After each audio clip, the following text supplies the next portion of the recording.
천지를 만드시고 주관해 가시는 거룩하시고 자비하신 하나님 아버지, 부족한 저희들을 사랑하사 구원해 주시고 주님의 자녀로서 살아갈 수 있는 모든 은혜 베풀어 주신 것을 감사드립니다. 지난 한 해 우리와 함께해 주시고 또 지켜 주신 것을 감사드립니다. 올 한 해도 주님 우리와 함께 하시고 도우시며 인도하실 것을 믿고 감사드립니다. 올 한 해 주님이 나를 통해서 이루고자 하시는 뜻이 무엇인지를 분명히 알게 도와주시옵소서. 하나님의 선하시고 기뻐하시고 온전하신 뜻이 무엇인지 늘 깨달아 주님 뜻대로 잘 살게 이끌어 주시옵기를 간절히 바랍니다.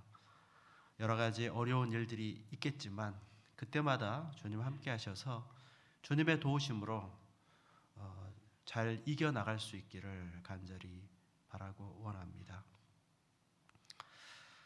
올 한 해 우리 교회를 통해서 또 많은 구원의 열매가 나타나기를 간절히 바랍니다. 우리 교회 주님의 사랑으로 넘치게 하여 주시옵소서. 우리 교회에 오시는 분들은 누구나 구원을 받고 주님이 주시는 평안과 행복을 찾는 그런 교회 되게 도와주시기를 간절히 바랍니다.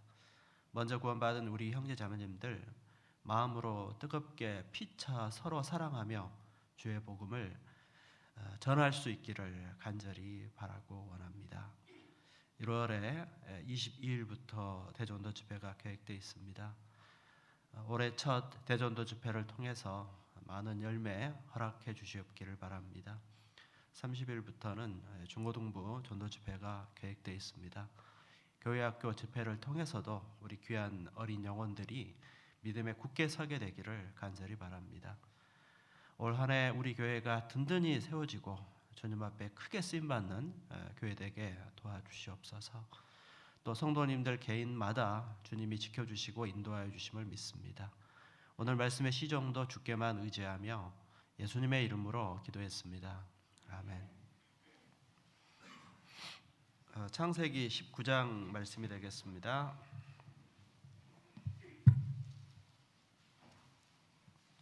창세기 19장 12절입니다.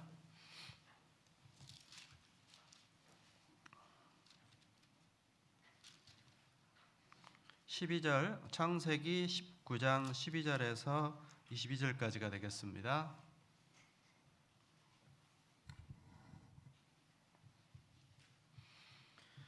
12절에서 22절까지 말씀을 같이 천천히 읽도록 하겠습니다. 그 사람들이 롯에게 이르되 이 외에 내게 속한 자가 또 있느냐? 내 사위나 자녀나 성 중에 내게 속한 자들을 다 성 밖으로 이끌어내라. 그들에 대하여 부르짖음이 여호와 앞에 크므로 여호와께서 우리로 이것을 멸하려 보내셨나니 우리가 멸하리라. 롯이 나가서 그 딸들과 정원한 사위들에게 과하여 이르되 여호와께서 이 성을 멸하실 터이니 너희는 일어나 이곳에서 떠나라 하되 그 사위들이 농담으로 여겼더라. 동틀 때에 천사가 롯을 재촉하여 가로되 일어나 여기 있는 내 아내와 두 딸을 이끌라. 이 성의 죄악 중에 함께 멸망할까 하노라. 그러나 롯이 지체하매 그 사람들이 롯의 손과 그 아내의 손과 두 딸의 손을 잡아 인도하여 성 밖에 두니 여호와께서 그에게 인자를 더하심이었더라.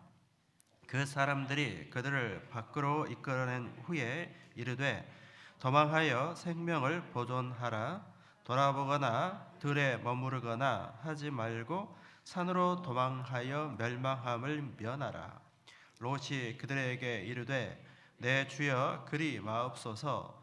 종이 주께 은혜를 얻었고 주께서 큰 인자를 내게 베푸사 내 생명을 구원하였사오나 내가 도망하여 산까지 갈 수 없나이다. 두렵건대 재앙을 만나 죽을까 하나이다. 보소서 이 성은 도망하기 가깝고 작기도 하오니 나로 이곳에 도망하게 하소서. 작은 성이 아니니까 내 생명이 보존되리이다. 그가 그에게 이르되 내가 이 일에도 내 소원을 들었은즉 너의 말하는 성을 멸하지 아니하리니 그리로 속히 도망하라. 내가 거기 이르기까지는 내가 아무 일도 행할 수 없노라 하였더라. 그러므로 그 성 이름을 소알이라 불렀더라. 안녕하세요. 네. 오늘은 인사를 좀 다르게 해야 될 것 같아요. 새해 복 많이 받으세요. 좀 늦긴 했지만 옆에 계신 분과도 인사하겠습니다. 새해 복 많이 받으세요. 예. 신년의 첫 모임이니까 또 그렇게 인사를 또 해봤습니다. 새해가 이제 밝았어요. 뭐 어제 뜬 해나 그제 뜬 해나 같긴 한데 그래도 연도가 바뀌니까 또 뭔가 의미가 좀 다르고 그렇습니다. 어떤 사람들은 뭐 1월 1일 날뭐 해맞이 한다고 뭐 멀리 가시기도 하고 그러시던데 아무튼 의미 있는 새해가 밝았습니다. 전에는 1월 1일이 되면 나이 한 살 더 먹었는데 요새는 안 먹어서 다행이에요. 또 2024년이 갑진년이라고 하더라고요. 갑진년. 그리고 푸른 용의 해랍니다. 용의 해. 성경에 용은 별로 안 좋은 건데 아마 용의 해라고 하는데 용의 해는 잊어버리시고요. 2014년이 갑진년이래요. 아주 갑진. 가치 있는 그런 2024년이 되지 않겠나 그런 생각하네요. 우리는 그렇게 생각합시다. 뭐 푸른 용 아니고 값진 가치 있는 2024년을 위해서 힘을 모으고 헌신하는 그런 한 해가 되었으면 좋겠다 그런 생각을 갖게 됩니다. 예, 오늘은 창세기 19장 말씀을 좀 나누려고 합니다. 항상 수요 말씀은 서울중앙교회 이완 목사님 말씀을 서울중앙교회 말씀을 영상으로 들었는데 오늘은 이렇게 제가 하는 이유는 지난 주일날 말씀을 들어버렸잖아요. 그죠? 그걸 오늘 드려야 되는데 이미 하셨기 때문에 두 번 들을 수는 없죠. 그래서 이렇게 제가 하게 되었으니까 양해해 주시고요. 그럼 그렇게 아시고 함께 해 주셨으면 좋겠습니다. 예, 그래서 오늘은 그 롯에 대한 말씀에 대해서 나누려고 합니다. 창세기 19장에는 롯에 대한 말씀이 있어요. 제목을 롯이 지체함에 이렇게 정했는데 롯이 지체했습니다. 소돔성이 멸망할 때 하나님의 인자하심으로 구출을 당하는데 그때 이제 그 롯과 가족들이 그 지체하는 그런 모습을 통해서 또 우리에게 뭔가 또 말씀의 교훈을 주고 계시고 이 롯의 이 오늘 말씀은 마지막 시대를 사는 그리스도인들의 상당히 좀 명심해야 되고 깊이 또 주의해야 될 말씀이라고 생각이 됩니다. 오늘 주인공 롯은 아브라함의 조카입니다. 먼저 아브라함은 하나님께 소명을 받은 사람입니다. 창세기 12장에 하나님께서 아브라함을 택하시는 과정이 기록이 되어 있습니다. 아브라함은 믿음의 조상이라고 그렇게 우리가 알고 있죠. 그래서 하나님을 가장 가까이서 따른 그런 사람 중에 하나. 하나님은 아브라함을 통해서 이스라엘 민족을 이제 탄생시키시는 그런 역사가 있었고, 그 이방신을 섬기던 그 아브라함을 택해서 하나님의 백성으로 만드셨는데, 그때 이제 아브라함과 함께 이동했던 사람이 바로 롯입니다. 그래서 롯은 아브라함의 조카였고 아브라함을 따라 가나안 땅으로 이주하게 됩니다. 저 멀리 메소포타미아에 살다가 아브라함이 이제 소명을 받아서 가나안 땅으로 옮겨갈 때 그때 함께 이제 이동한 그런 조카가 바로 이제 롯입니다. 12장 한번 보실까요? 창세기 12장에 보시면 12장 4절에 보시면 이에 아브라함이 여호와의 말씀을 쫓아갔고 롯도 그와 함께 갔으며 아브라함이 하란을 떠날 때 그 나이 75세였더라.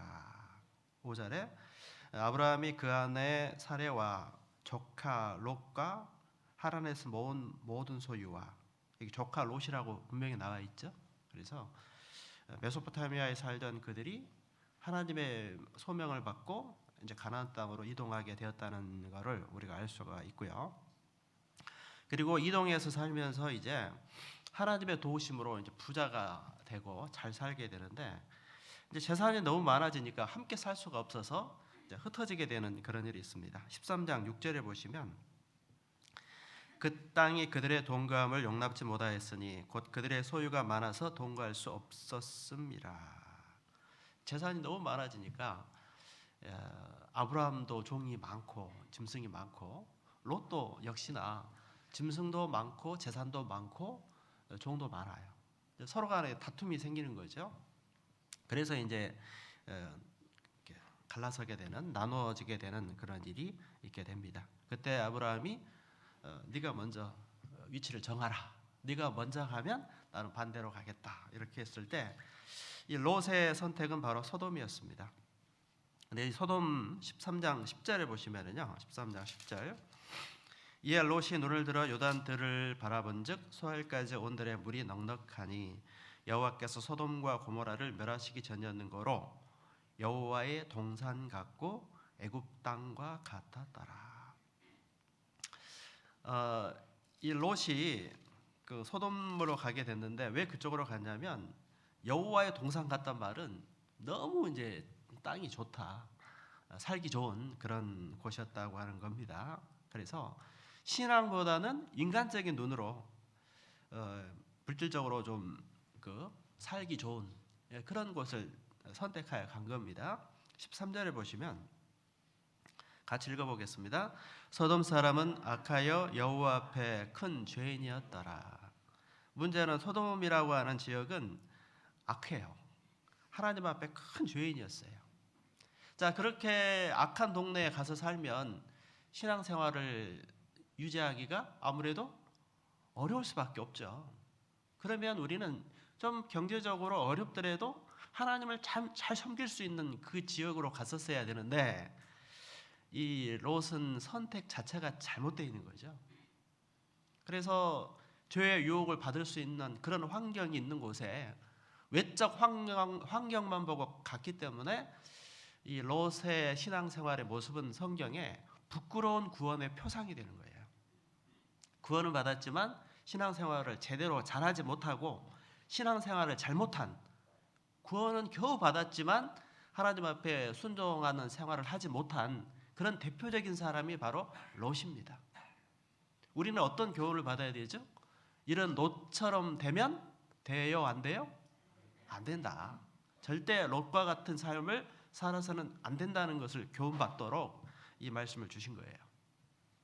교훈을 받아도 아브라함처럼 좋은 교훈을 받으면 좋은데 롯의 교훈은 별로 좋은 교훈이 아니에요. 다윗의 교훈은 참 좋은 교훈이지만 사울의 교훈은 별로 좋은 교훈이 아니잖아요. 교훈은 교훈인데 좀 부정적인 교훈을 받게 되는 것처럼 롯의 삶은 부끄러운 구원의 모습을 우리에게 교훈하고, 구원받은 사람이 그렇게 살면 되겠냐, 그렇게 살아서는 안 된다라고 하는 것을 교훈하시는 그런 내용이 되는 것입니다. 자, 그래서 결국 이 롯은 그 악한 이 소돔 땅으로 가서 살게 되었습니다. 그리고 거기 가서 살다 보니까 이제 그 신앙생활을 제대로 하지 못하는 그런 일이 있게 되는 거예요.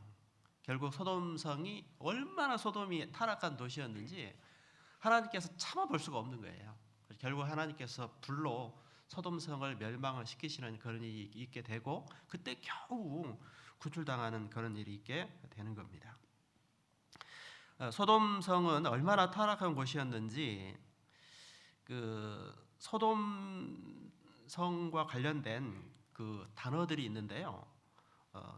그 어원이 같은 소돔이라는 말이 남색, 동성연애에 대한 그런 단어가 되었고, 또 소도마이트가 바로 동성연애자를 말해요. 그 소돔 사람이 동성연애자라 그 말이거든요.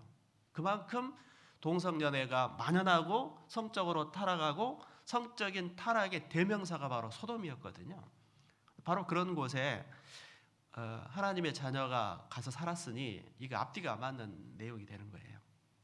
그래서 우리 거듭난 그리스도인은 환경이 중요합니다. 신앙생활을 잘하고 싶으면 신앙생활을 잘할 수 있는 환경에 나를 두는 게 중요한 거예요.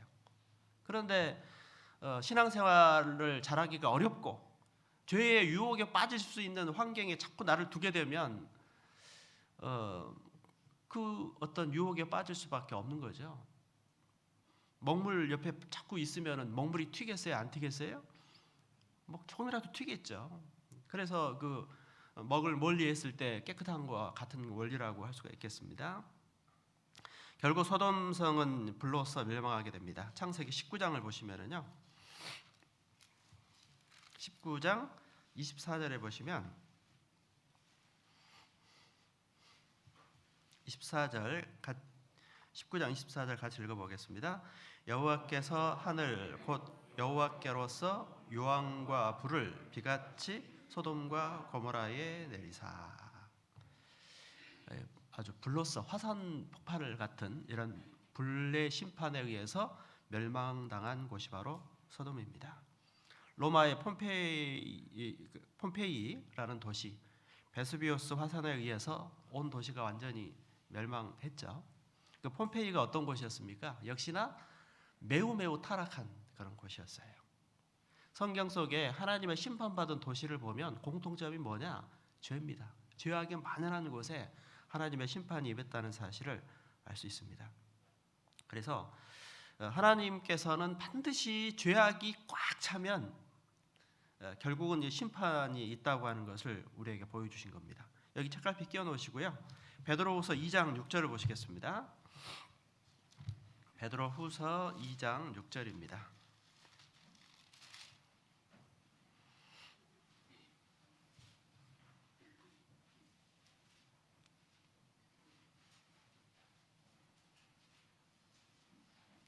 (2장 6절에서 7절) 같이 읽어보겠습니다.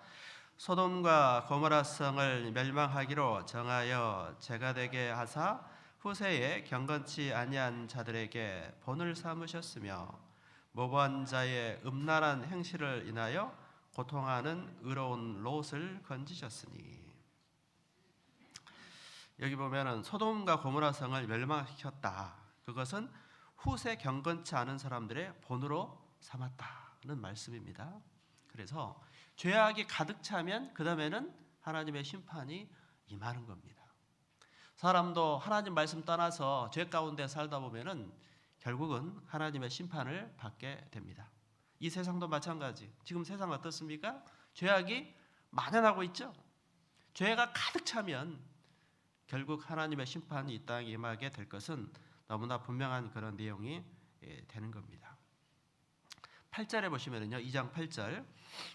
이 의인이 저희 중에 거하여 날마다 저 불법한 행실을 보고 들으므로 그 의로운 심령을 상하니라. 자, 소돔과 고모라 성이 멸망할 때 6절, 그다음 7절에 보면은 의로운 롯을 건졌다. 롯은 구원받은 사람이거든요.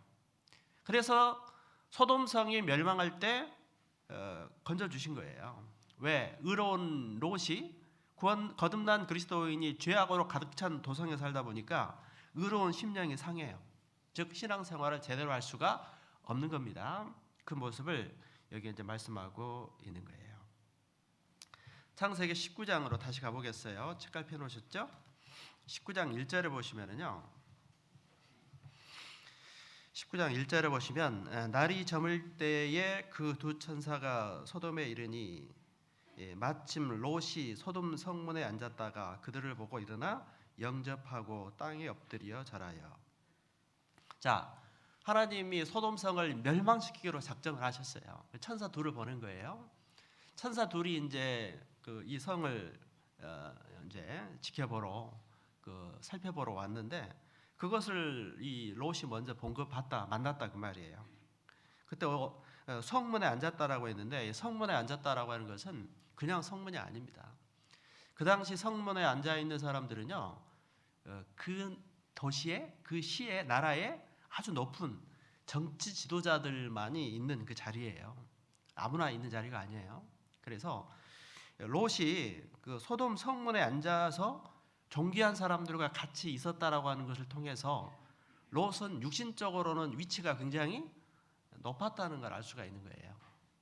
그래서 롯은 소돔성에 들어가 가지고 육신적으로는 부족함이 없이 아주 사람들에게 인정받는 삶을 살았는데, 문제는 하나님을 향한 신앙은 잊어버리고 놓치고 살았다는 거예요. 이것이 문제죠. 그래서 아까 그 베드로후서 2장 8절 말씀대로 의로운 심령이 상한지라.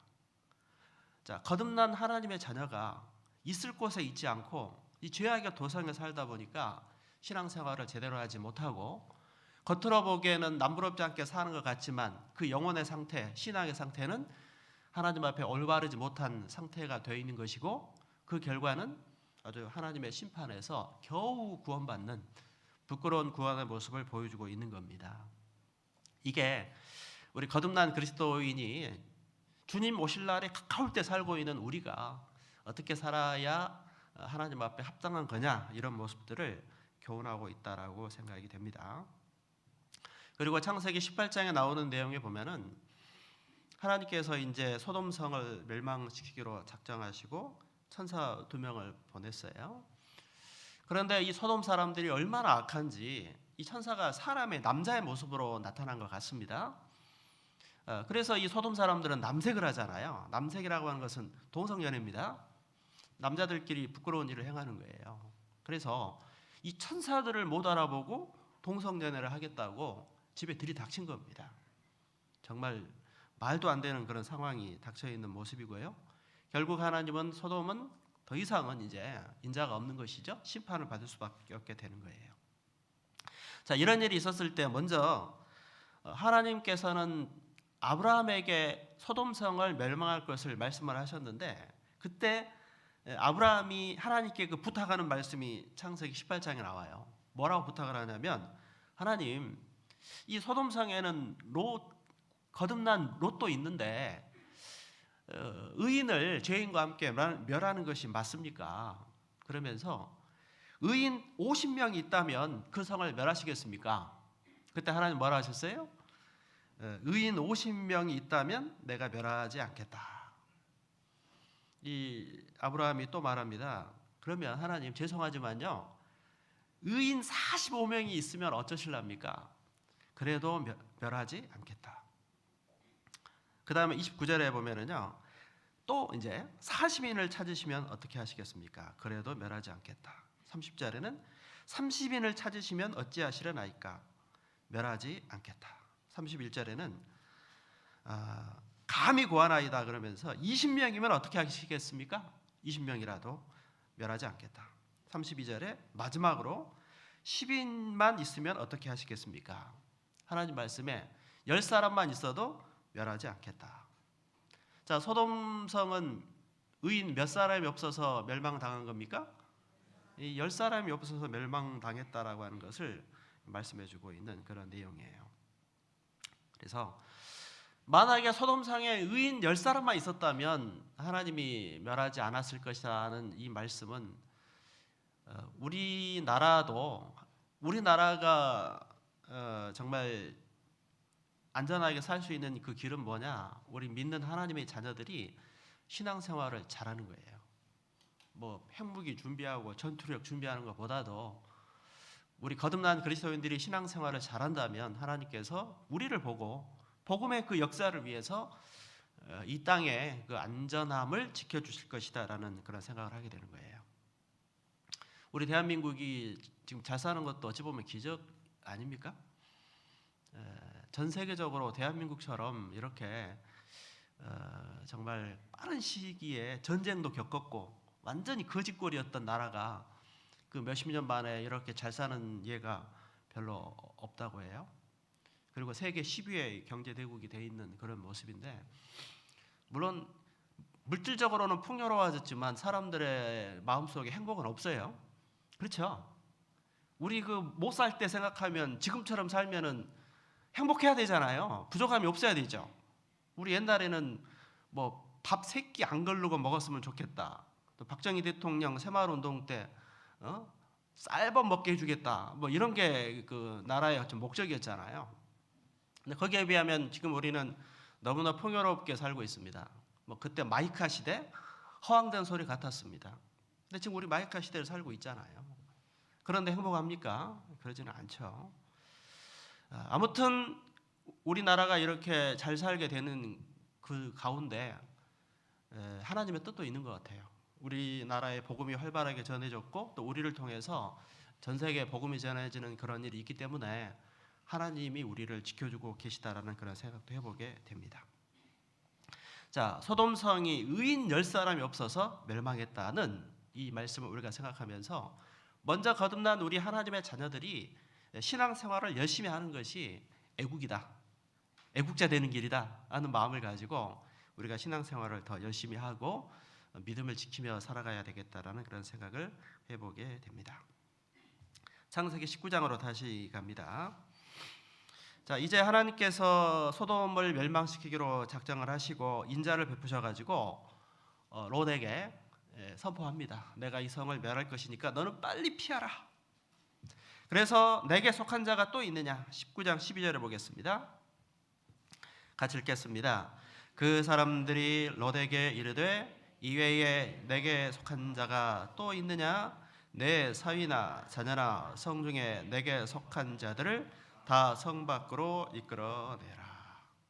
소돔성이 멸망할 때 하나님께서 소돔성에 롯을 건져주시는데 롯만 건져주는 게 아니고 뭐라고 하십니까? 내게 속한 자가 또 있느냐? 사위, 자녀, 내 성 중에 내게 속한 자를 다 이끌어내라 해서 가족들에게 인자를 베푸시는 모습이 여기에 기록이 되어 있습니다. 내게 속한 자는 누구겠어요? 가족들이잖아요. 그래서 성경 속에 하나님의 구원의 모습을 보면 가족 단위로 구원하시는 모습들이 참 많이 반복되어 있습니다. 사도행전 16장 말씀에도 주 예수를 믿으라 그리하면 너와 내 집이 구원을 얻으리라.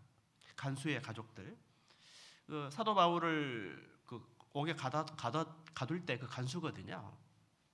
이 간수가 이제 사도 바울을 통해서 전도를 받고 구원을 받는 과정이 있었죠. 그때 이 간수의 가족들이 다 같이 구원을 받은 거예요. 그때 하신 말씀, 주 예수를 믿으라 그리하면 너와 내 집이 구원을 얻으리라. 구약 성경에 하나님께서 그 라합을 건져 주실 때도 여호수아서에 그때도 라합의 가족들을 건져 주시는 거예요. 고넬료의 가족들을 구원하셨습니다. 사도행전 10장에 보면은 또 사도행전 16장에는 루디아의 가족들이 다 말씀을 듣고 구원을 받습니다. 그래서 성경 속의 구원의 모습은 이 가족이 우선이 되어 있는 것을 우리가 볼 수가 있는 거예요. 그래서 여기 말씀에도 내게 속한 자가 있느냐 이 말씀을 통해서요. 하나님께서는 이 가족을 구원하시는 것이 하나님의 뜻이라고 하는 것을 우리에게 보여주시는 겁니다.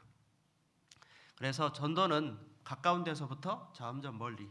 그렇다고 가족만 전도하고 다른 사람을 전도 안 하면 안 돼요. 어떤 사람들은 아직 우리 가족도 구원 안 받았는데 나는 남에게 전도하지 않겠다. 그래서 전도 안 하면 되겠어요? 물론 가족들을 먼저 가까우니까 해야 되지만 그러나 때를 얻든지 못 얻든지 항상 힘쓰라고 했으니까 기회가 주어지면 누가 됐든지 전도를 해야죠. 그게 우리가 해야 될 그런 일인 겁니다. 아무튼 하나님께서는 내게 속한 자가 있느냐, 여기 내게 속한 자라고 하는 가족들이고, 그래서 가족들을 구원해 주시겠다라고 하는 것은 하나님의 약속이기 때문에 지금 당장은 이 약속이 이루어지지 않았다 해도 포기하지 마시고요. 주님은 가족의 구원을 약속해 주셨다라고 하는 것을 마음속 깊이 믿고 그 다음에 포기하지 말고 우리는 계속 전해야 하는 겁니다. 그래서 응답의 약속을 믿고 담대하게 끝까지 기도하며 전해야 합니다. 내 사랑하는 가족들, 첫째는 부모님 아니면 자식들 또는 형제들 또 지인들, 가까운 이런 사람들에게 먼저 복음을 전하는 거예요. 그리고 이제 더 널리 지경을 넓혀서 문을 열어주시는 곳마다 열심히 복음을 전하는 것이 우리 그리스도인의 삶이다, 이렇게 말할 수가 있겠습니다. 자, 내게 속한 자가 있느냐, 이렇게 말씀하시는 내용이 우리에게 위로를 주고 있고요. 그 다음에 14절에 보시면은 14절입니다. 롯이 나가서 그 딸들과 정원한 사위들에게 고하여 이르되 여호와께서 이 성을 멸하실 터이니 너희는 일어나 이곳에서 떠나라 하되, 같이 읽겠습니다. 그 사위들이 농담으로 여겼더라. 롯이 천사의 말을 듣고, 야, 이 성의 심판은 임박했구나, 이제 전도해야죠. 부지런히 가서 선포했습니다. 그런데 사위들이 장인의 말을 어떻게 했습니까?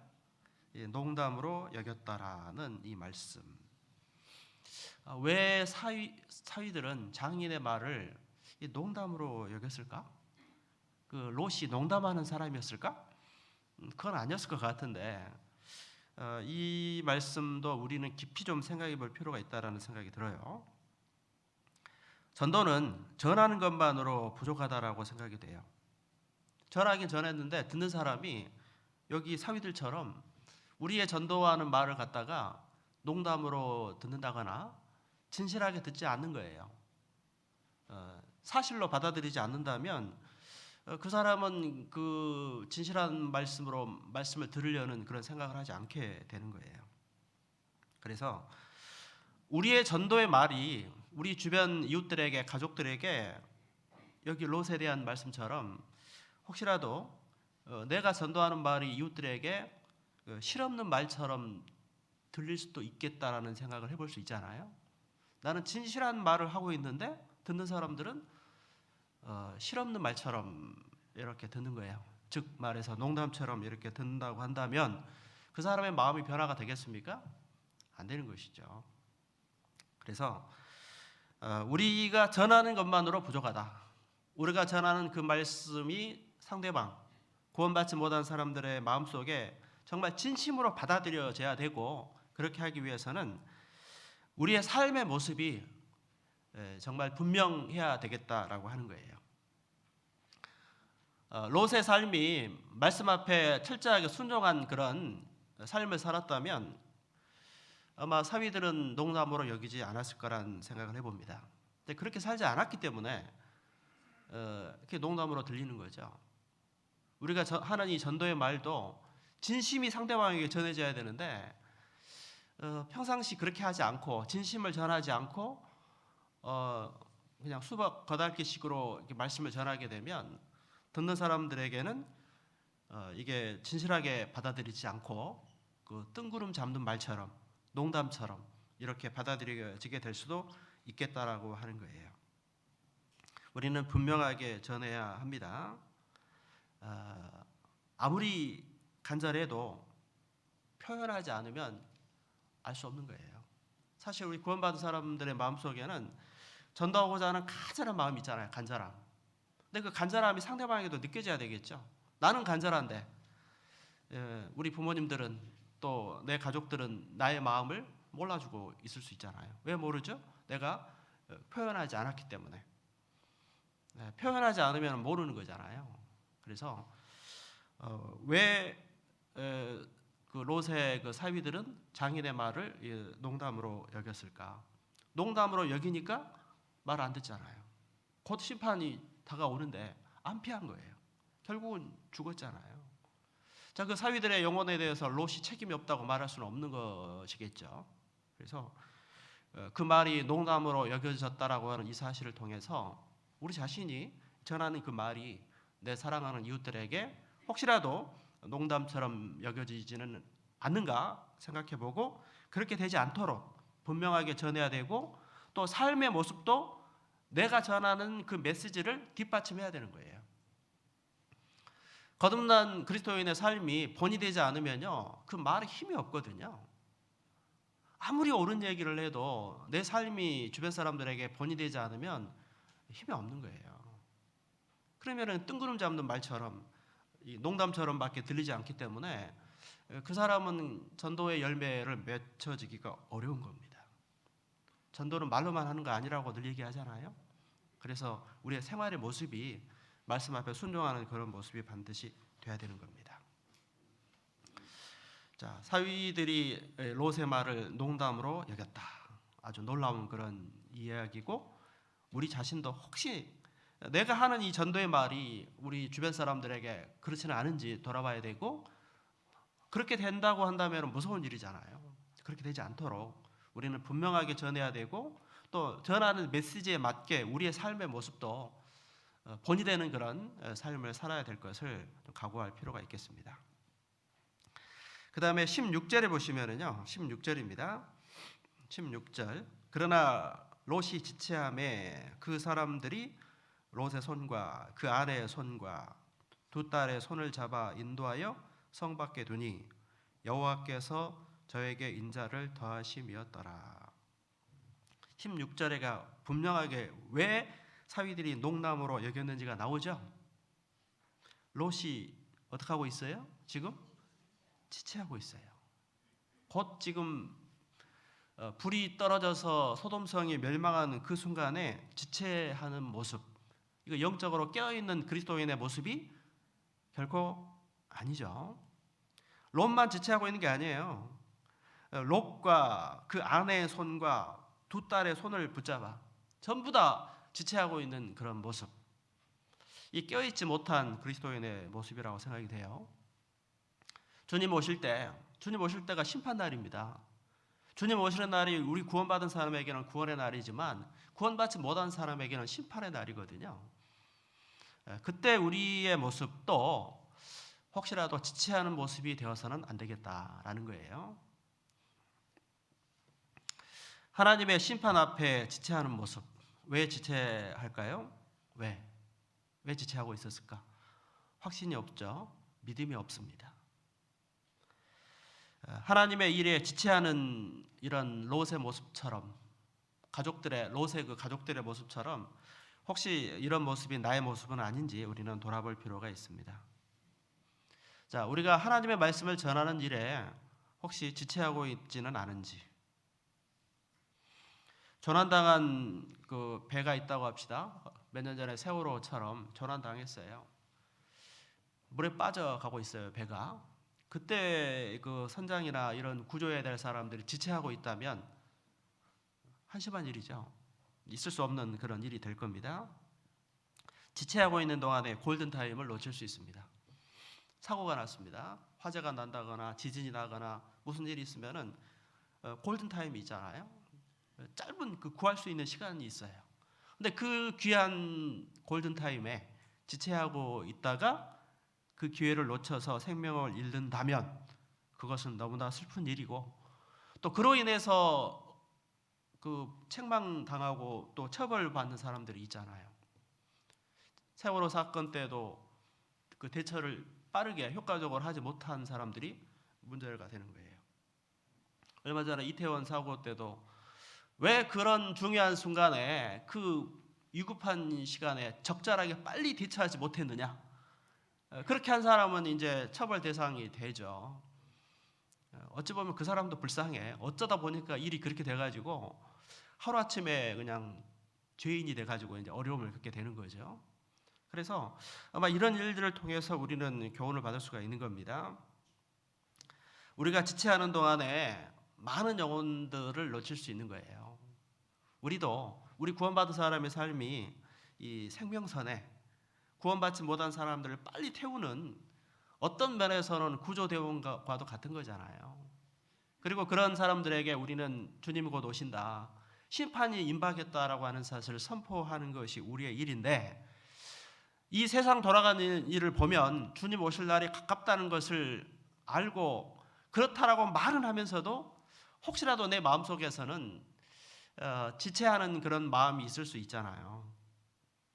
우리가 지체하는 그 동안에 많은 사람들이 또 마땅히 구원받아야 될 사람이 구원받지 못하는 그런 일이 있을 수 있다고 하는 것을 우리는 생각해 봐야 합니다. 그래서 구원은 우리가 할 수 있는 게 아니에요. 구원은 하나님이 하시는 일이고, 우리가 할 수 있는 일은 기회가 주어졌을 때 망설임 없이 전하는 거예요. 망설임 없이 전해도 그 사람이 듣지 않으면 자기 책임이죠. 뭐 어쩔 수 없는 거 아니겠습니까?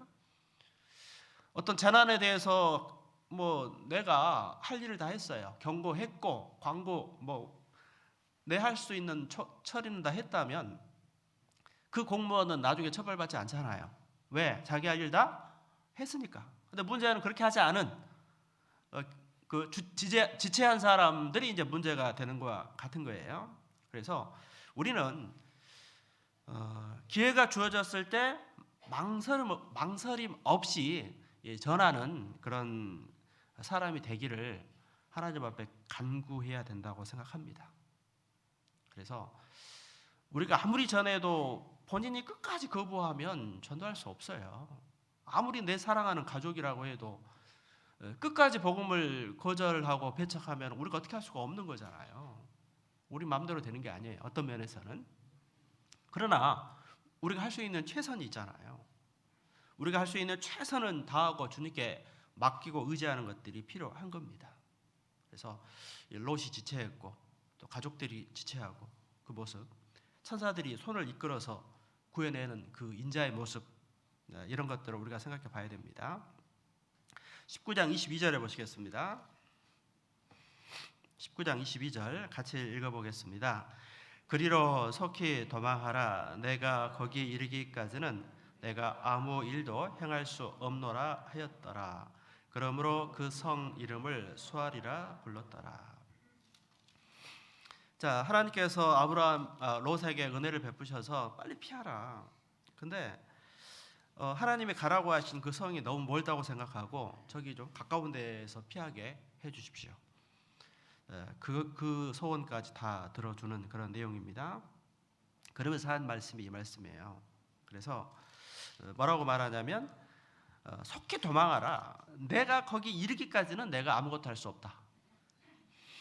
하나님이 소돔성을 심판하시는데 의인 롯이 피하기 전에는 나는 아무것도 할 수 없다는 이 표현을 통해서 하나님의 사랑, 하나님의 마음, 이것을 우리가 알 수가 있습니다. 하나님의 마음은 심판이 아니에요. 하나님은 모든 사람이 구원을 받으며 진리를 아는 데 이르기를 원하십니다. 하나님의 마음은 심판을 원하시는 게 아니에요. 심판의 메시지를 듣고 경고의 말씀을 듣고 돌이키라는 거예요. 돌이키지 않으니까 이제 결국 심판을 받을 수밖에 없는 겁니다. 에스겔서 18장 23절 찾아보겠습니다. 구약성경 여기 책갈 펴 놓으시고요. 에스겔 18장 1175페이지입니다.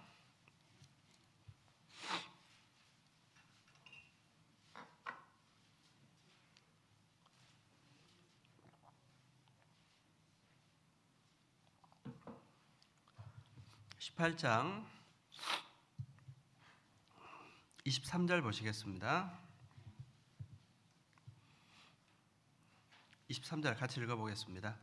나 주 여호와가 말하노라. 내가 어찌 악인의 죽는 것을 조금인들 기뻐하랴.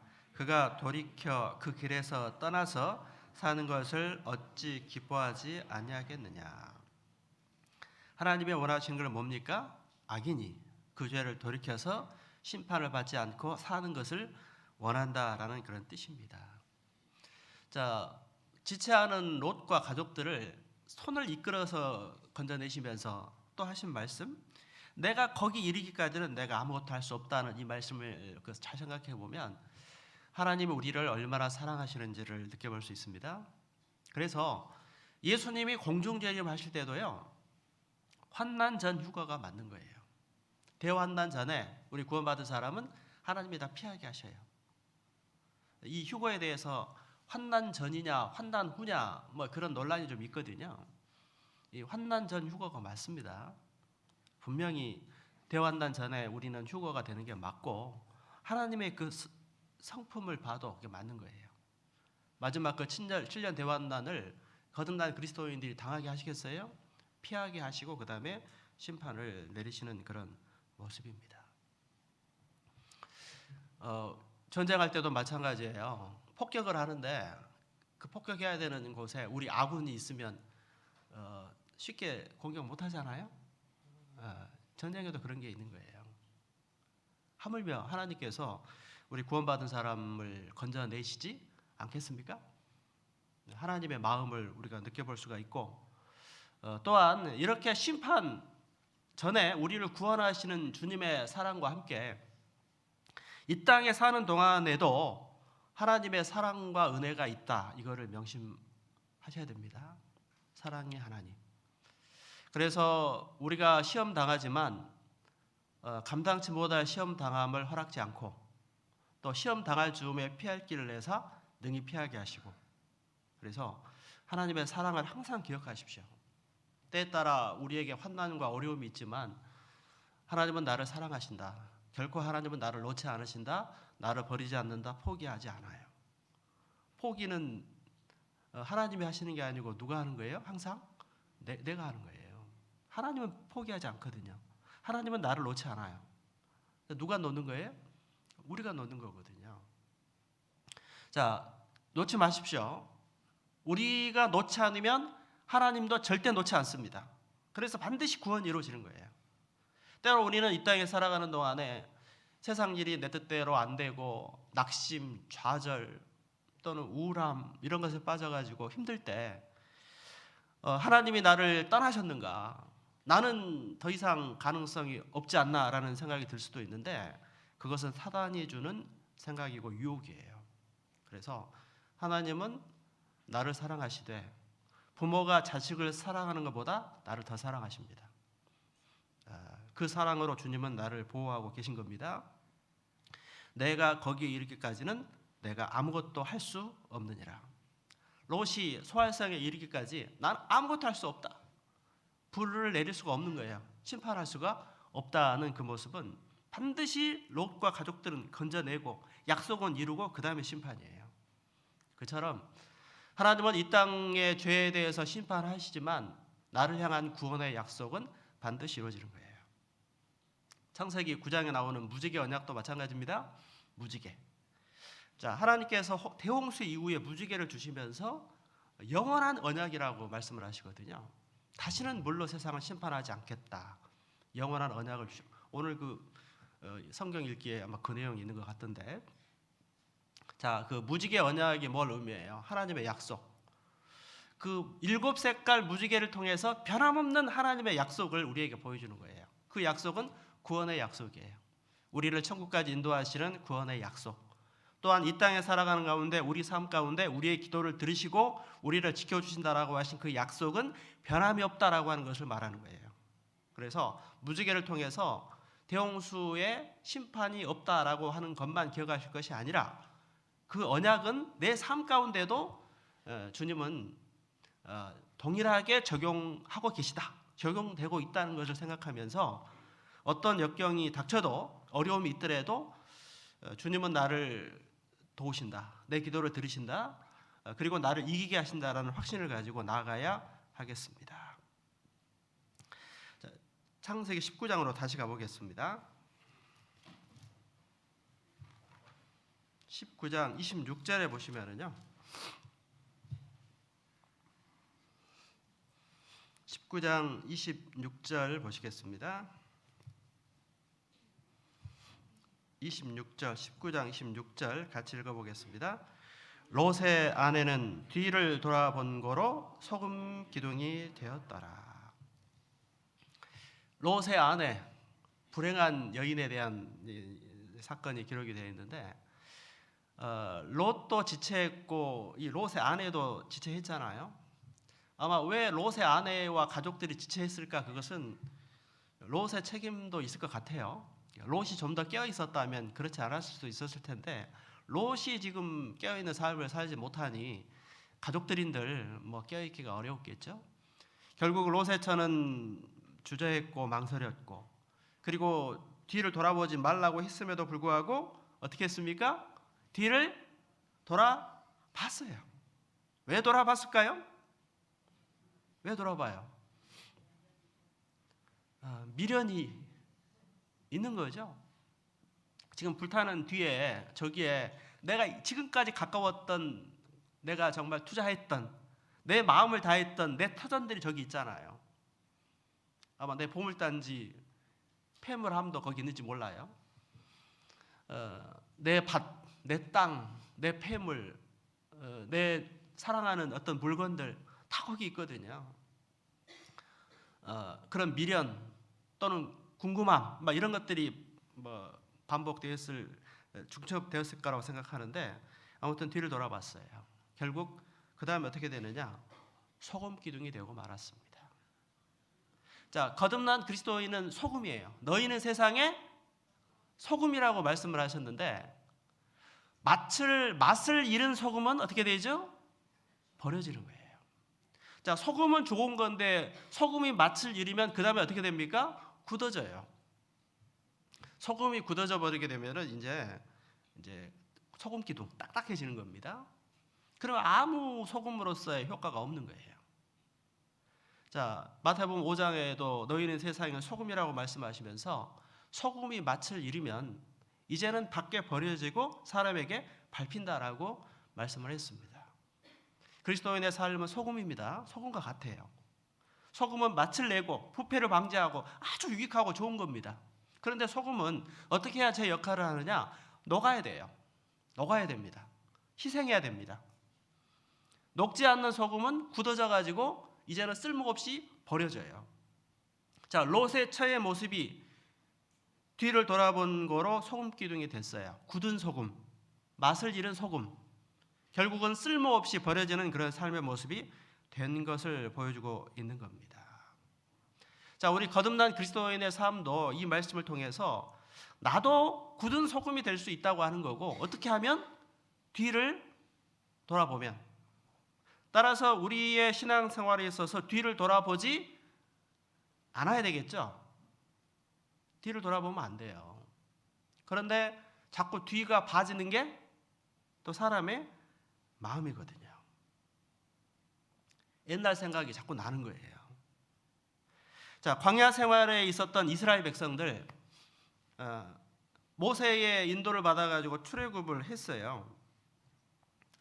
그런데 이스라엘 백성들은 자꾸 어떻게 했죠? 자꾸 뒤를 돌아봤어요. 그래서 막 애굽으로 돌아가자. 민수기 14장 4절에 보면은 뭐라고 그들이 얘기했냐면, 우리가 한 장관을 세우고 애굽으로 돌아가자. 데모했거든요. 데모. 요즘 말로 데모한 겁니다. 사람들이 막 작당을 해가지고, 야, 이 광야 이거 뭐냐 이거. 옛날만 못하다. 전에 동노릇 하던 애굽이 더 낫다. 우리 그리 가자. 애굽으로 돌아가자.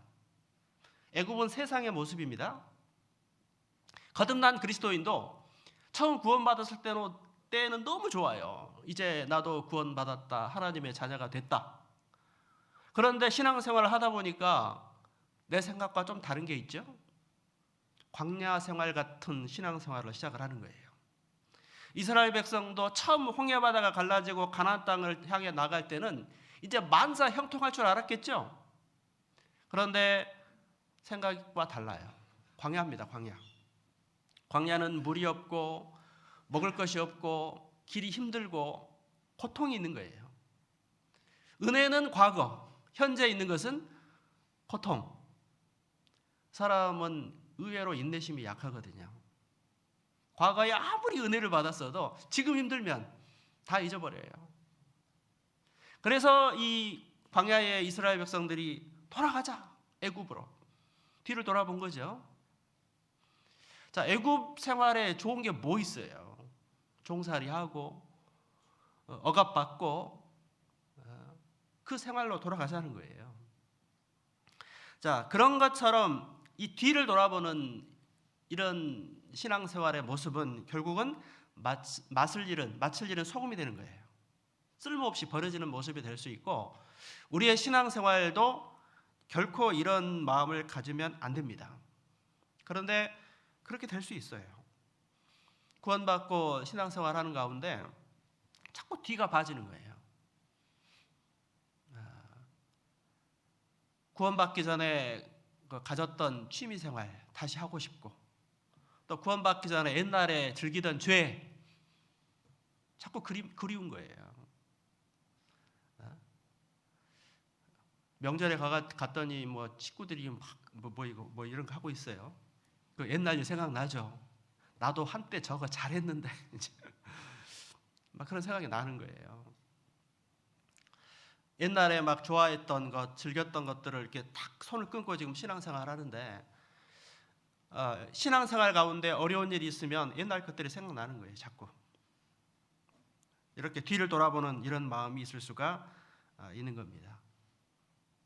마태복음 6장 말씀에 보면은 두 주인을 섬기지 말라 말씀을 했습니다.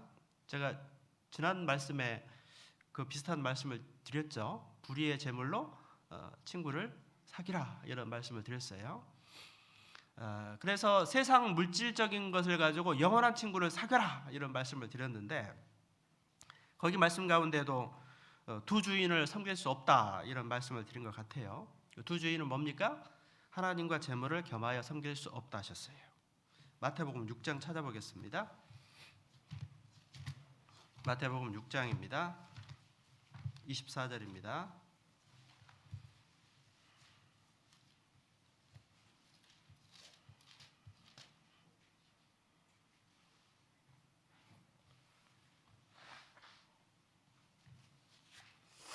마태복음 6장 24절 같이 읽어보겠습니다. 한 사람이 두 주인을 섬기지 못할 것이니 혹 이를 미워하며 저를 사랑하거나 혹 이를 중히 여겨 저를 경히 여김이라. 너희가 하나님과 재물을 겸하여 섬기지 못하느니라. 하나님과 재물을 겸하여 섬기는 게 뭐냐? 마음에 우상을 두는 거예요. 탐심은 곧 우상 숭배니라. 골로새서 3장 5절에 내 마음속에 하나님보다 더 사랑하는 게 그게 우상이거든요. 그런데 구원받은 이후에 신앙생활을 하다가 내 마음속에 하나님보다 더 사랑하는 것들이 자꾸 생길 수 있어요. 뭐 돈이 이렇게 내 마음을 사로잡을 수도 있고 또는 권력이나 쾌락이나 죄 이런 것들이 주님을 향한 믿음보다 더 앞서게 되면 그게 두 마음을 품는 거고 두 주인을 섬기는 거고 그게 뒤를 돌아보는 거예요. 애굽으로 돌아가는 겁니다. 우리의 신앙생활은 그러면 안 됩니다. 돌아갈 수 있어요? 안 돼요. 이스라엘 백성 출애굽을 해가지고 가나안 땅에 들어갔는데 하나님의 약속의 땅에 들어가기 전에 어떤 일이 있었죠? 홍해 바다를 건넜어요. 바다가 갈라지고 그 사이를 건넜습니다. 바다를 건넜으니 아마 바다가 없었다면 어떻게 됐을까요? 이스라엘 사람들? 아마 돌아간 사람 많이 있었을지도 몰라요. 그런데 큰 바다가 가로막고 있으니 갈 수가 있어야지. 돌아갈 수 없는 거예요. 우리 구원받은 사람도 구원받고 뭐 하셨죠? 침례받았어요. 침례. 왜 침례를 받으라고 하느냐? 바다를 건너는 겁니다. 홍해바다 건너듯이. 왜? 다시는 돌아가지 말라고. 로마에 그런 유명한 말이 있죠? 루비콘 강을 건넜다. 그 카이사르 황제가 로마를 향해서 루비콘 강을 무장하고 건넜어요. 무장하고 건넜다는 것은 이제 전쟁하겠다는 얘기거든요. 갈등이 많았겠죠. 일단 건넜으면은 다른 길은 이제 없어요. 가서 싸우는 것밖에. 그런 것처럼 이스라엘 백성들은 홍해 바다를 건너버렸어요. 다시 돌아갈 수는 없어요. 마찬가지로 우리 거듭난 그리스도인의 삶도 우리는 침례를 받아 버렸어요. 다시 돌아갈 수 없습니다. 뒤를 돌아보는 것은 어리석은 일이고 손해입니다. 뒤를 돌아보는 순간 우리는 소금 기둥이 돼버려요. 맛을 잃은 소금. 아무 쓸모 없어요. 결국은 버려져요. 맛을 잃은 소금이 되면, 빛을 잃은 소금이 되면, 그리스도인의 향기를 잃어버리게 되면 하나님께도 은혜를 못 받고, 자, 구원을 받은 사람이라면 세상에 나가서도 세상 사람들과 좋은 관계를 맺을 수도 없어요. 그래서 구원받은 사람이 맛을 잃고 빛을 잃어가지고 세상에 섞이게 되면 그야말로 이도 저도 아닌 주변인이 되는 거예요. 돼버리게 될 수밖에 없어요. 하나님 따라서 뭐 잘 되겠습니까? 잘 될 수가 없거든요. 가끔 교제를 몇 년 떠나서 돌아온 사람들 얘기 들어보면 그런 가정들을 합니다. 교제를 오랫동안 떠나 있을 때 돌아와야 되겠다라는 마음속에 생각은 있대요. 돌아가야 돼. 근데 돌아갈 힘이 없다는 거예요. 그리고 하나님이 기회를 주셔가지고 어떤 누군가를 만나거나 이런 과정을 통해서 돌아오게 돼요. 그리고 그런 분들이 이제 하나님을 떠나서 세상 속에 살아갈 때 그 죄 가운데 행복이 없는 거예요. 그래서 그런 경험을 하신 분들이 나중에 믿음이 더 견고하게 살아가는 분들이 많아요. 왜? 세상 가운데 가봤더니 뒤돌아가 봤더니 좋은 거 하나도 없더라. 남는 것은 상처와 시간 낭비와 아픔밖에 없다는 것을 깨달았기 때문에 다시 이제 그 길을 가지 않는 거죠. 아예 실수를 안 하는 게 제일 좋은 거고, 이런 실수를 했지만 다시 돌아오는 것도 그것도 나름대로의 어떤 교훈들이 있는 겁니다. 그래서 이 롯의 처가 왜 소금 기둥이 됐습니까? 뒤를 돌아봤어요. 왜 뒤를 돌아봤을까요? 그놈의 뭐 때문에? 미련 때문에, 정 때문에 뒤를 돌아본 거예요. 미련을 버리고 정을 버리고 주님만 바라보고 천성을 향해서 가야 되는데 그게 잘 안 되는 거죠. 그렇게 가다가 신앙생활이 내 뜻대로 안 되면 자꾸 옛날 일이 봐지고 다시 돌아가고 싶은 생각이 있는데 돌아갈 수는 없다. 왜? 홍해 바다가 가로막고 있는 거예요. 다시 돌아갈 수 없습니다. 돌아가려는 생각하시면 안 됩니다. 자, 뒤를 돌아보면 어떻게 되느냐? 맛을 잃은 소금이 되고 마는 겁니다. 마태복음 5장 13절에 너희는 세상의 소금이다. 소금이 맛을 잃으면 그 다음에는 이제 버려진다는 그 말씀이 진리 아닙니까? 우리 구원받은 사람이 소금인데 소금은 녹아서 맛을 내서 부패를 방지하는 이런 유익한 존재가 돼야 되는데 맛을 잃어버리면 버려진다는 거예요. 그래서 우리는 맛을 잃지 않아야 됩니다. 뒤를 돌아보면 안 됩니다. 자, 그리고 롯이 소돔성에서 멸망당할 때 또 어떤 말씀이 있냐면 다시 창세기 19장으로 가보겠습니다.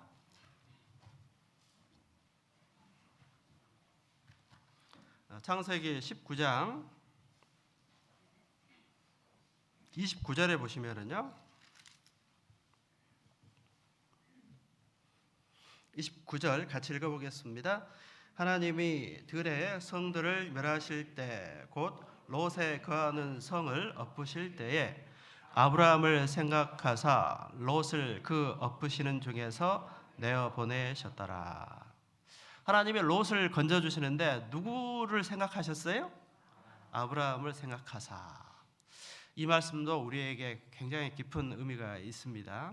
그래서 우리가 전도할 때 내 전도할 대상자들이 믿음이 좀 부족해도 우리가 간절히 기도하면 우리의 기도를 통해서 내가 전도해야 되는 사랑하는 내 가족들, 내 남편, 내 어머니, 아버지의 영혼을 그 문을 열어주셔서 문빗장을 열고 구원해 주실 수도 있다라고 하는 것을 말하는 겁니다. 마가복음 9장에 나오는 중풍병자의 치료받는 과정도 마찬가지. 중풍병에 걸렸으니까 온몸이 마비되어서 움직일 수 없잖아요. 근데 그 사람이 어떻게 예수님을 만날 수 있죠? 누군가 도와줬어요. 네 사람이 침상째 들고 어떻게 했죠? 지붕을 뜯어내고 달아내렸어요. 아마 대단한 믿음이죠. 만약에 그 네 사람에게 믿음이 없었다면 그런 행동을 할 수 없었을 거예요. 사실 침상째 데리고 가서 지붕을 뜯어내가지고 예수님 앞에 침대를 달아내린다고 하는 것은 이건 뭐 좀 무대포죠. 참 A도 없네. 줄도 안 서네. 뭐 이거 뭐 무슨 사리에 맞질 않아요. 그런데 그 네 사람의 마음속에는 예수님 앞에다가 이 사람을 갖다 놓으면 낫는다라고 하는 믿음이 있었어요. 자, 중풍병자보다도 우리 주변 네 사람의 믿음이 대단하잖아요. 그래서 그 말씀에 뭐라고 했냐면 저희 믿음을 보시고 구원하셨다 그랬거든요. 그래서 예수께서 저희 믿음을 보시고 중풍병자에게 이르시되 소자야 안심하라 내 죄 사함을 받았느니라. 예수님이 중풍병자를 구원하실 때 중풍병자의 믿음을 보신 게 아니라 누구 믿음을 봤다고요? 저희 믿음. 저희가 누구예요? 그 네 사람. 왜 하나님께서 롯에게 그토록 은혜를 베푸셨냐? 롯을 사랑하는 아브라함의 그 기도를 들으셨다라고 하는 그 말씀. 아브라함을 생각하사 롯을 그 엇보시는 중에서 내어 보내셨다는 이 말씀을 통해서 주님은 우리의 기도를 들으셔서 우리 사랑하는 내 이웃들, 가족들을 구원할 수 있다고 하는 것을 분명하게 보여주시는 그런 말씀입니다. 그래서 아브라함을 생각하사, 이걸 항상 생각하면서 내가 전도하는 그 사람이 믿음이 좀 부족할지라도 내가 간절하게 믿고 구하면 주님은 내 기도를 들어주시면 돌 같은 마음도 주님이 깨뜨릴 수 있다라는 우리는 믿음을 가지고 전해야 됩니다. 겨자씨 하나만한 믿음만 있으면 뽕나무 뿌리가 뽑혀서 바다에 던지라 해도 순종할 것이다. 그 말씀이 있다고 해서 저 산 위에 뽕나무 바다에 던지라는 기도하라는 그런 말 아니죠? 그런 무모한 기도에서 뭐 하겠어요? 뽕나무 뿌리가 바다에 뽑히는 것처럼 뽕나무 뿌리처럼 단단한 그 사람도 주님이 원하시면 주님이 들어주시면 그 뽕나무 뿌리가 뽑히는 것처럼 그 사람의 마음속에 뽕나무 뿌리같이 깊이 박힌 그 생각과 사상들이 뽑히고 구원함을 받을 수 있다고 하는 것을 보여주는 겁니다. 아무리 완고하고 단단해도 하나님을 이길 수는 없는 거예요. 주님이 치시면 그 뽕나무 뿌리도 뽑힐 수가 있는 겁니다. 그걸 우리에게 보여주시는 거예요. 그래서 아브라함을 생각하사 롯에게 은혜를 베푸셨다는 그 말씀은 현재 우리 삶에도 은혜가 됩니다. 그래서 내가 전도하고자 하는 그 사람이 좀 믿음이 부족해도 정말 간절한 마음으로 우리는 기도해야 됩니다. 그러면 주님은 들어주실 수 있다, 들어주신다라고 하는 확신을 가지고 우리는 포기하지 말고 계속 전도해야 하는 겁니다. 자, 이런 그 롯의 말씀을 통해서 우리는 마지막 때를 사는 그리스도인들은 이 롯의 사건을 항상 생각하고 살아야 될 필요가 있다라고 여겨져요. 롯에게 심판이 임했잖아요. 불의 심판. 마지막 심판의 모습이에요. 주님 다시 오실 때 불심판이 있습니다. 그리고 징조가 이루어져 있습니다. 마태복음 24장의 사인들, 처처의 기근과 지진이 있고 온역이 더하고 많은 사람의 사랑이 식어지고 이런 징조들이 다 이루어졌고 또 무화과나무의 비유, 이스라엘이 회복된 그런 시대에 우리가 살고 있습니다. 또 세상 돌아가는 일을 보면은요, 주님 오시는 발자국 소리가 막 들리잖아요. 이 재난이 끊이질 않습니다. 지금 또 어젠가요, 일본에 또 큰 지진이 또 났습니다. 자, 우리는 마지막 때를 사는 그리스도인이고, 자, 주님의 심판이 임박한 시대를 우리는 살고 있는 겁니다. 이때 롯의 그 가족들이 지체하고 뒤를 돌아보고 마칠 일은 그런 소금처럼 된 것처럼 우리도 그렇게 되면 안 되겠죠. 혹시라도 내가 롯처럼 맛을 잃고 뒤를 돌아보고 그리고 심판이 곧 임하는데 지체하고 있는 그런 사람이 되어서는 안 된다라는 마음을 가지고 마음을 좀 동요매는 그런 마음이 필요한 겁니다. 베드로전서 4장 7절 말씀을 보시겠습니다.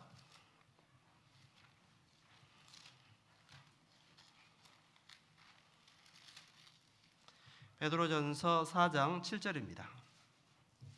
4장 7절에서 8절입니다. 4장 7절 8절 같이 읽어보겠습니다. 만물의 마지막이 가까웠으니 그러므로 너희는 정신을 차리고 근신하여 기도하라. 무엇보다도 열심으로 서로 사랑할지니 사랑은 허다한 죄를 덮느니라. 만물의 마지막이 가깝습니다. 성경의 징조 다 이루어졌습니다.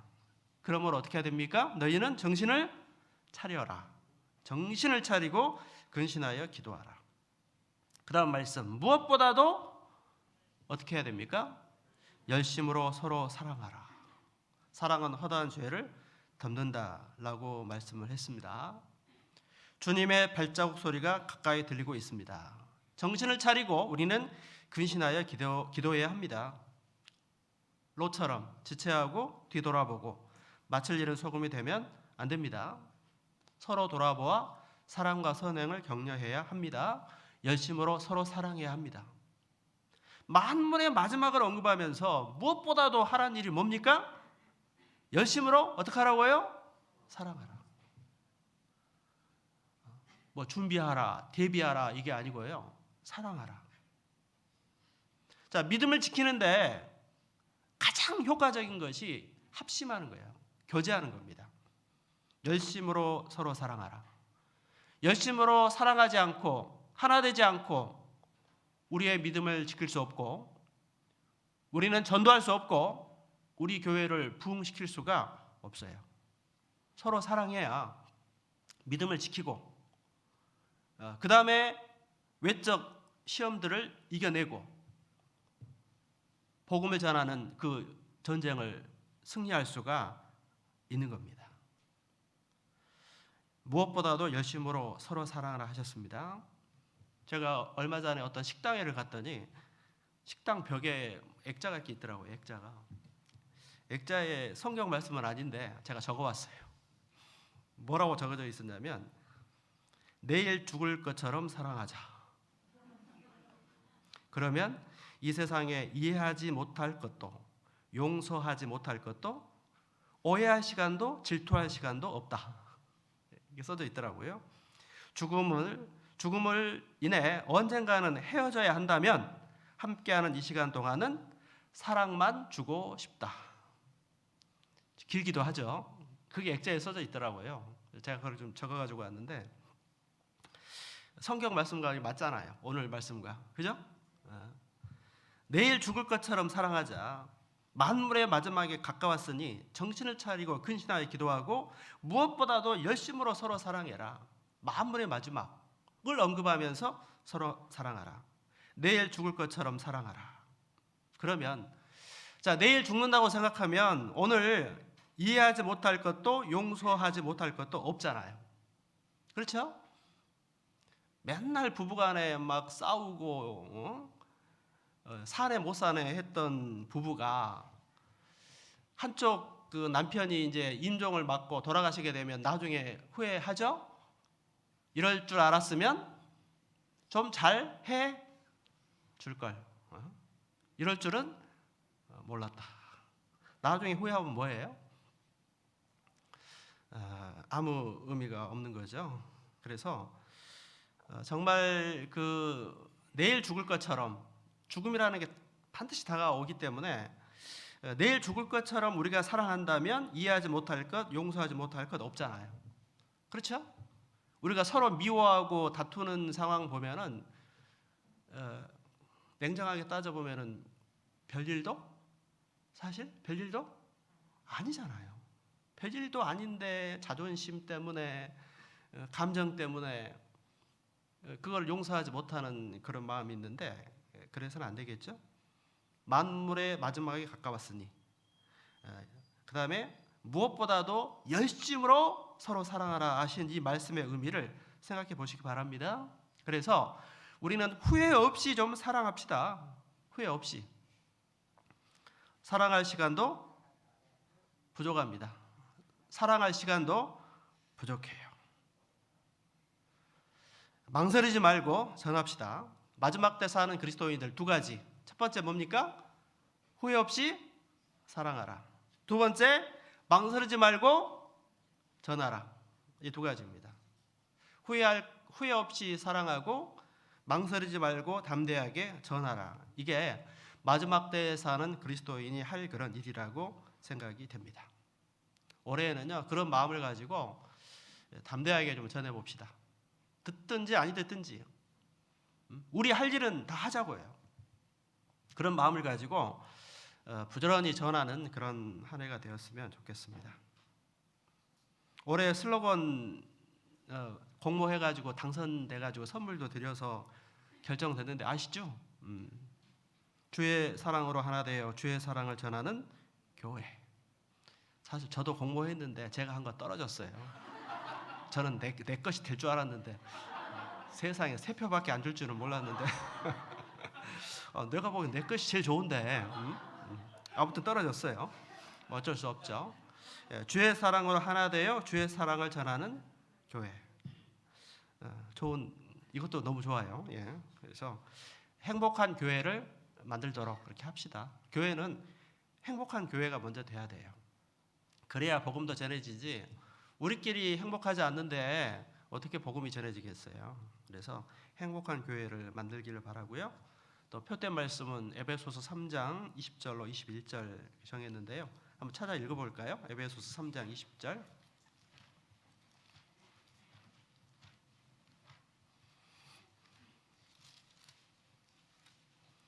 에베소서 3장 20절로 21절 같이 읽어보겠습니다. 우리 가운데서 역사하시는 능력대로 우리의 온갖 구하는 것이나 생각하는 것에 더 넘치도록 능히 하실 이에게 교회 안에서와 그리스도 예수 안에서 영광이 대대로 영원 무궁하기를 원하노라. 아멘. 이 말씀을 표대 말씀으로 정해봤습니다. 그래서 우리 가운데 역사하시는 능력, 그래서 우리의 온갖 구하는 것, 생각하는 것에 넘치도록 능히 하십니다. 우리 기도를 들어주셔서 우리 생각 이상에 베풀어 주시는 겁니다. 교회 안에서와 그리스도 예수 안에서 영광이 대대로 영원 무궁하기를 원하노라. 그리고 올해 우리 목표를 주일 집회 90명 일단 좀 정했는데 좀 작죠. 100명 하고 싶었는데 일단 90명부터 좀 해봅시다. 이거는 꼭 해야 될 것 같아요. 그리고 각 구역에 한 개 구역이 늘어났죠. 4개 구역인데 각 구역마다 목표는 5명을 늘리셔야 돼요. 그러면 몇 명이 되죠? 5, 4, 20명이 늘게 되겠죠. 꼭 그렇게 했으면 좋겠어요.